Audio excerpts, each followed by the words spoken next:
a tip last week that led me down a deep, dark rabbit hole, and that's where I've lived since. Remember how I reported that my friend Casey Murph is dealing with this European energy company sniffing around his fifth generation Arizona grazing allotment looking to build a solar project on it? Arizona might actually transfer his grazing lease to this company to build their complex and kick him out. They may not have found Casey by accident. There is a secretive, shadowy nonprofit called Real AZ that's operating in Apache and Navajo counties up in northeast Arizona. Essentially what they're doing is advertising remote ranch country to energy developers all over the world. I even found in county records a $25,000 payment to the Financial Times of London. So does that mean Real AZ took out an ad telling developers in Europe to come on over to ranch country in Arizona to build their projects? County officials work at Real AZ. It operates out of Navajo County Administrative Building. That includes a district supervisor for Navajo County.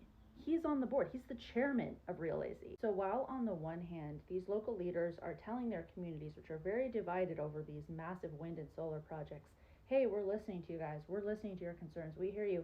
On the other hand, they're actively soliciting these projects to come to their community from all over the world and enjoy their cheap land and massive tax breaks for renewables projects. Okay, and it gets weirder because all of these renewable energy companies with active projects in the area, virtually all of them, seem to be paying membership dues to Real AZ. It looks like a pay-to-play arrangement because then this supervisor turns around and votes on whether or not to let their projects go through. Okay, and not only that, Real AZ doesn't exist.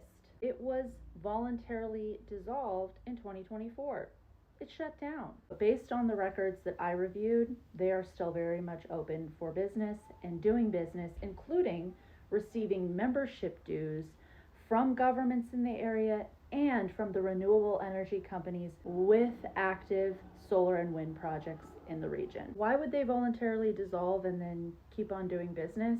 I mean, one possible option is you don't have to turn in financial reports if you're not an entity anymore. The whole thing is very weird. But if this organization truly is advertising our American ranch country to big dollar developers in Europe and all over the world for their wind and solar projects, I have something to say about that.